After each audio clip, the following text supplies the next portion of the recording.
Bom dia, meus alunos, tudo bem com vocês? Como estão passando de quarentena? Eu espero que bem. Espero que vocês tenham tido tempo para estudar, para tirar as dúvidas de vocês e que esse tempo que a gente tem ficado ocioso tenha sido bem produtivo. Eu abri aqui o material das duas aulas que eu encaminhei para vocês e eu vou explicá-los. Não sei se vai dar tempo de falar dos dois materiais de uma vez só, porque a gente tem que se preocupar com o peso e o tamanho desse vídeo, tá? Então, eu quero fazer vídeos mais curtos para que a gente consiga ser mais eficiente, tá? Ok? O primeiro material que eu mandei para vocês é a respeito do contrato de compra e venda, que é a primeira espécie dos contratos que a gente está tratando da nossa matéria, dos contratos em espécie. Tá? O contrato de compra e venda é a primeira espécie de contrato disciplinada no Código Civil. Então, o Código Civil traz este tipo de contrato materializado nos artigos 481 a 532. Então, os artigos 481 a 532 tratam do contrato de compra e venda. Ele é fundamentado na ideia de troca de bens, tá? E a gente não sabe a origem histórica do contrato de compra e venda, não tem como saber quando que ela foi definida, tá? Não se sabe em que civilizações, de quando começaram a tratar o contrato como compra e venda. O Carlos Roberto Gonçalves, que é o doutrinador do qual a gente tem baseado as nossas aulas, ele denomina contrato de compra e venda como contrato bilateral, pelo qual uma das partes, o vendedor, se obriga a transferir o domínio de uma coisa a outra, denominado comprador, mediante a contraprestação de certo preço em dinheiro. Lembram que nas aulas eu falei que a especificidade do contrato de compra e venda era o pagamento em dinheiro. Quando deixa de ser pagamento em dinheiro, a gente vai para outra parte, outro tipo de contrato. Então, o contrato de compra e venda tem como critério o pagamento em dinheiro. O contrato de compra e venda tem por objetivo a aquisição de um bem mediante o pagamento de um preço, tá ok? Eu tô com o material aberto aqui, tô acompanhando o material para que vocês possam acompanhar aí também a explicação com o material escrito. É um negócio jurídico bilateral, tá? Negócio jurídico porque provém de contrato, bilateral porque existem duas partes para realizar a transação, quem compra e quem vende, tá? Uma vez realizado esse pacto, as partes ficam obrigadas a cumpri-lo e a venda só é concretizada com a tradição. Estão lembrados desse termo? Tradição quer dizer entrega do bem, tá? Transferência de propriedade do bem. No caso de bens móveis, a tradição é com a simples entrega. Entreguei, passei para aquela pessoa. No caso de bens imóveis, é o registro, tá? A principal característica desse contrato é a presença de um sinalagma, tá? É um contrato bilateral e sinalagmático. O que isso significa? O que isso quer dizer? Nos contratos bilaterais ou sinalagmáticos, os contratantes são simultaneamente credor e devedor. Então, há obrigações para as duas partes, tanto para quem está vendendo quanto para quem está comprando. Ele cria direitos e obrigações para ambas as partes, cada um adstrito a uma prestação, tá? Então, tem um exemplo seguinte. Rafaela vendeu um Samsung Galaxy 7 para a Janaína no valor de R$1.000.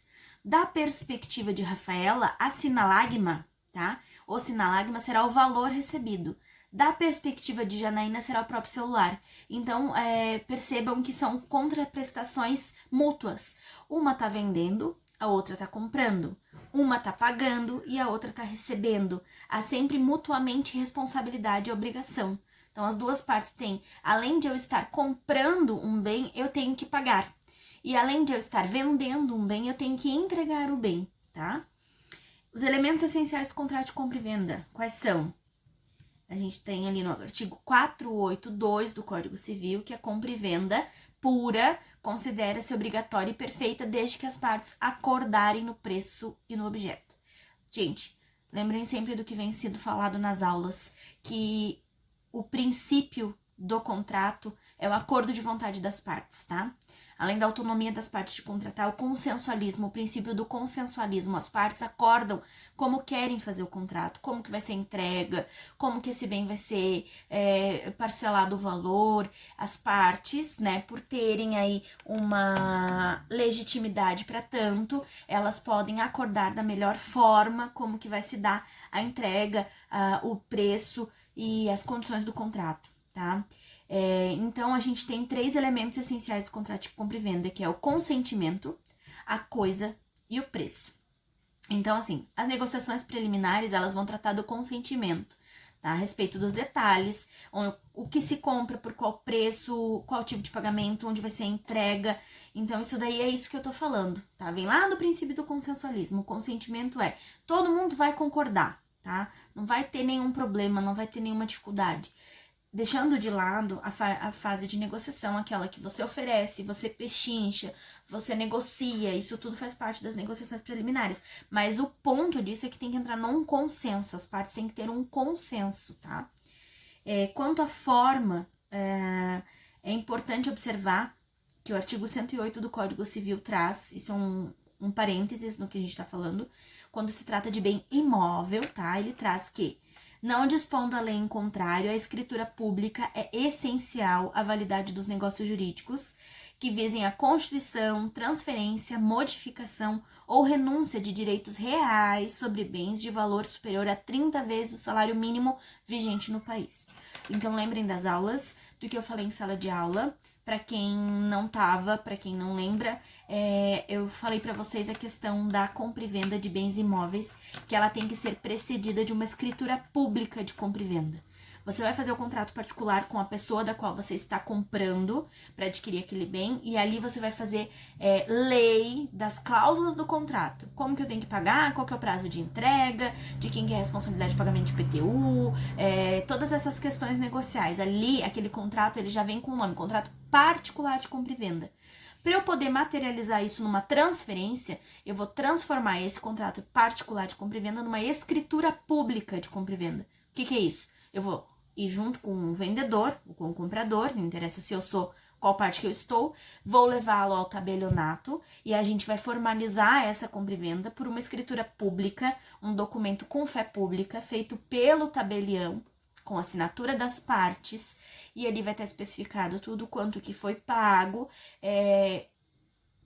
qual foi a forma de pagamento e vai ter o recolhimento de TBI. Então, é aí que vai ter recolhimento do imposto de compra e venda, que é o imposto municipal, ele é chamado de TBI, Imposto de Transmissão de Bens Imóveis. Você vai fazer o recolhimento, o próprio cartório vai gerar a guia. Aqui em Lages, ele tem a alíquota de 2% do valor da venda. Então, esse valor você vai recolher para a prefeitura. Aí, depois que você pagou o imposto, você vai recolher FRJ, que é o Fundo de Reaparelhamento do Judiciário, que é uma taxa que os cartórios cobram. Ela é uma taxa bem menor, é 0,02%, uma coisa assim. E aí você vai pagar pela escritura, tá? Você vai pagar para o tabelionato pela confecção dessa escritura. E aí depois vai sair aquele papelzinho timbrado do tabelionato, aquele verdinho com capinha, que vocês já devem ter visto. Ele vai sair, aquilo dali vai ser entregue para vocês. E é com este documento que você vai levar lá no cartório de registro de imóveis e vai fazer a transferência do bem para o teu nome. Então, observem que a lei já dispõe sobre isso, tá? Não tem como você transferir um bem imóvel sem fazer esse procedimento. A professora, mas tem custo? Tem. E de quem que é o ônus desse custo? Do comprador, a não ser que as partes estipulem de forma diferente, tá?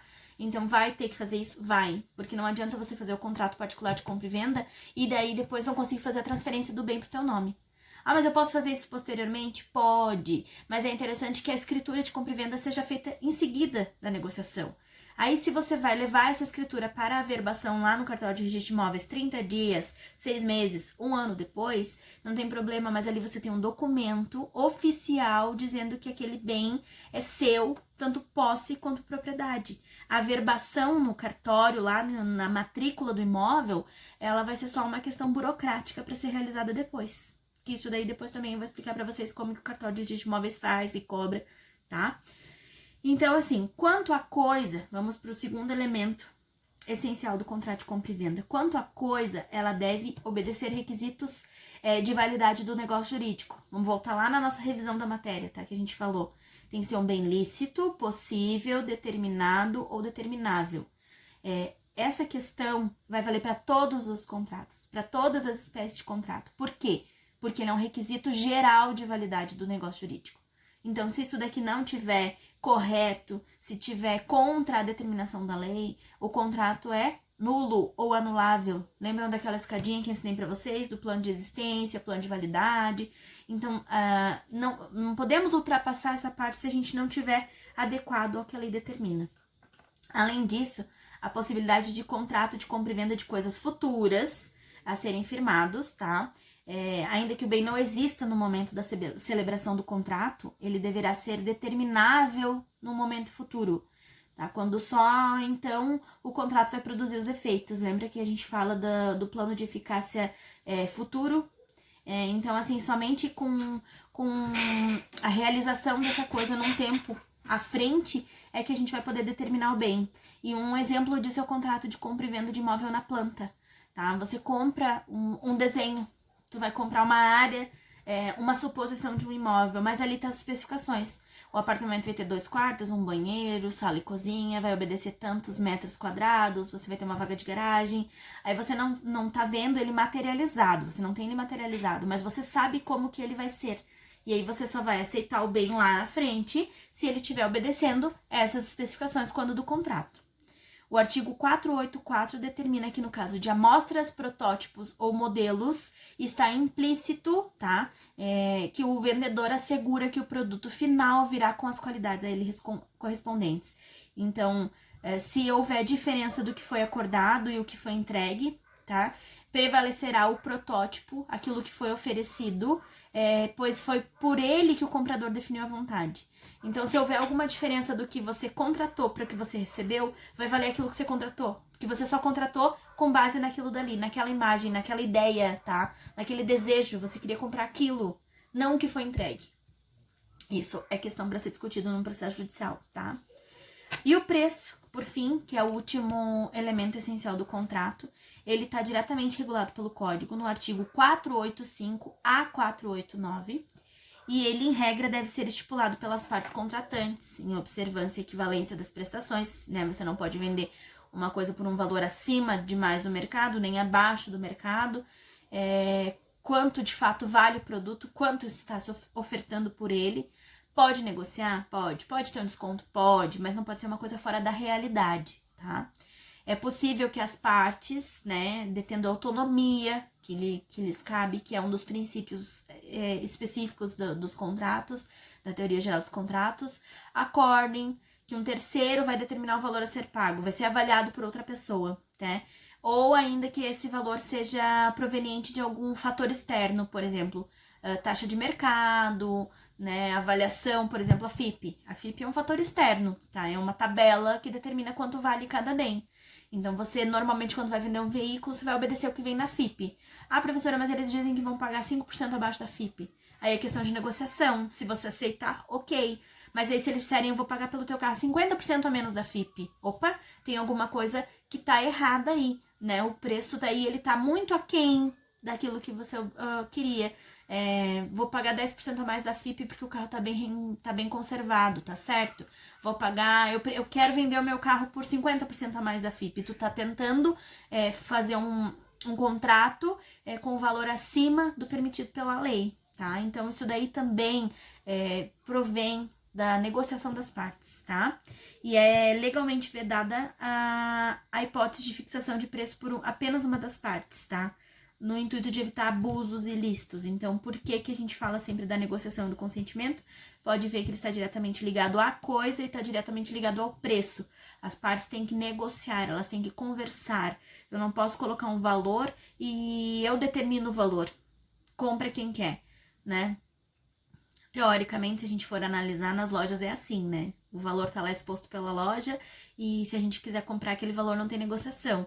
Mas, em contrapartida, eu tenho outras lojas, eu tenho outras empresas que vão vender o mesmo bem, com as mesmas especificações, com outros valores.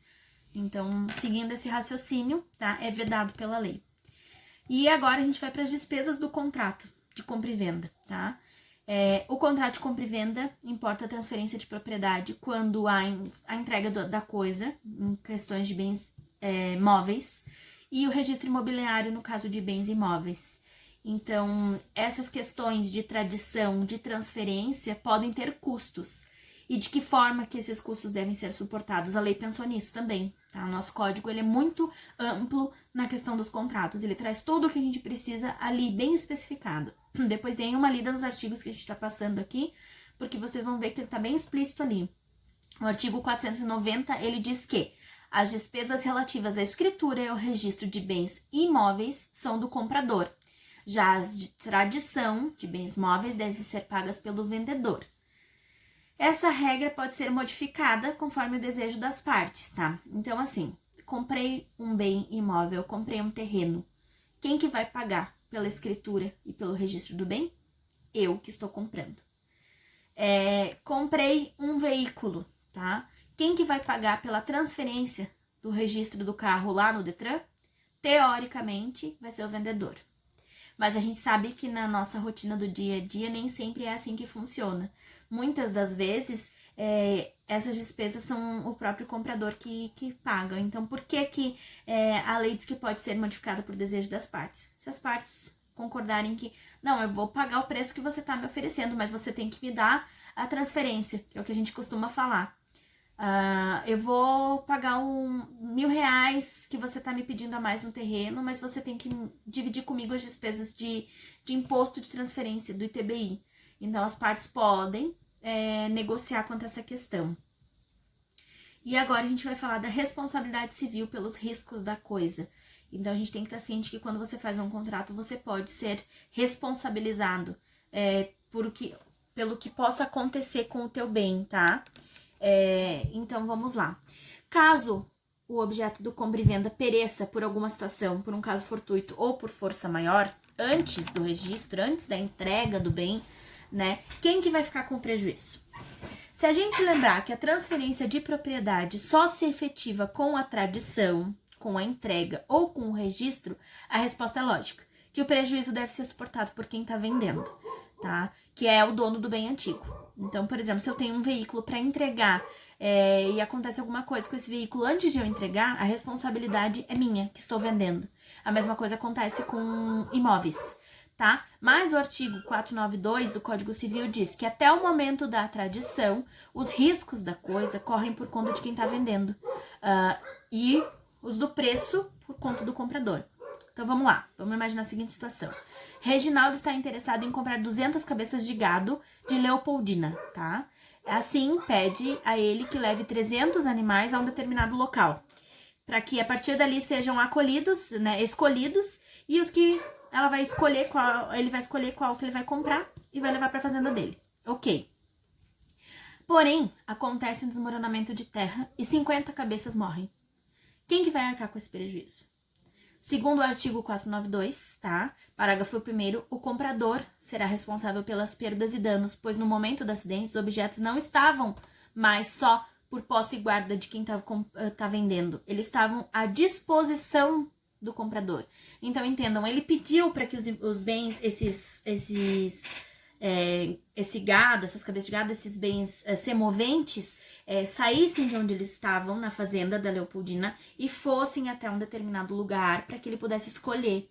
Nesse trânsito, quando eles saíram lá da posse e guarda da Leopoldina, aconteceu o desmoronamento e 50 cabeças morreram. Então, a responsabilidade é dele, tá? A responsabilidade desses bens é dele porque os bens já estavam à disposição dele. Ele ia escolher. Ele que ia escolher quais eles queriam. Da mesma forma que o artigo 2º diz que, caso a coisa pereça por demora do comprador em buscar o bem que lhe é devido, ele e não o vendedor devem enfrentar as despesas. Então, as cabeças de gado ficaram lá, ele escolheu das 200, ele escolheu das 300, ele quer comprar 200, não interessa quais são, mas ele vai comprar 200, tá? E aí a Leopoldina separou numa mangueira separada 200 cabeças de gado e deixou lá. E o Reginaldo levou 2, 3 semanas para vir buscar. Mas estava lá à disposição dele. Aí deu uma bicheira lá e matou. Matou 50 cabeças de gado.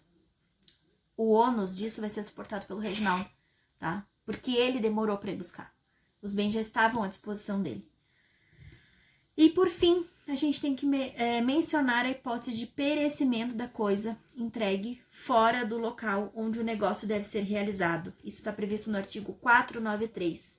O lugar a se realizar a entrega do bem deve ser aquele no qual a coisa se encontra. Então, vamos imaginar a seguinte situação. Paulo possui uma coleção de revistas raras que irá vender a Guilherme. As revistas estão localizadas em Porto Alegre e sendo que legalmente a tradição deveria ocorrer nessa cidade. Mas o Guilherme, ele quer comprar e mora em Campina Grande, lá na Paraíba. E não pode se locomover até o sul do país para pegar as revistas. Então, ele vai nomear uma pessoa. Ele vai pedir pra Nina, amiga dele que tá de férias em Porto Alegre, levar essas revistas até ele. Dessa forma, Guilherme diz expressamente para Paulo que as revistas deverão ser entregues para Nina, tá? Caso algum acidente aconteça e elas se percam, tá? Os prejuízos devem ser assumidos por Guilherme, que foi ele quem permitiu que os bens fossem entregues por meio de uma outra pessoa. Por outro lado, se Paulo se recusasse a enviar as revistas por Nina e despachasse ele mesmo pelo correio, não vou mandar para essa pessoa, não sei quem é, vou mandar pelo correio e você recebe aí.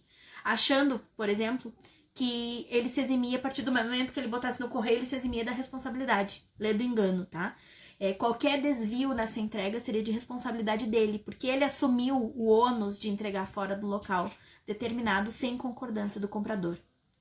Então, essas situações estão elencadas no artigo 494. Se a coisa for expedida para um lugar diverso por ordem do comprador, por sua conta correrão os riscos, uma vez entregue a quem haja de transportá-la, salvo se das instruções dele se afastar o vendedor. Então, a gente tem que observar como que vai se dar a negociação para a entrega do bem, para daí dizer de quem é a responsabilidade. Gente, eu falei da primeira parte, né, da compra e venda, e eu vou fazer um novo vídeo para falar da segunda parte. Então, vamos continuar nossos estudos, ok?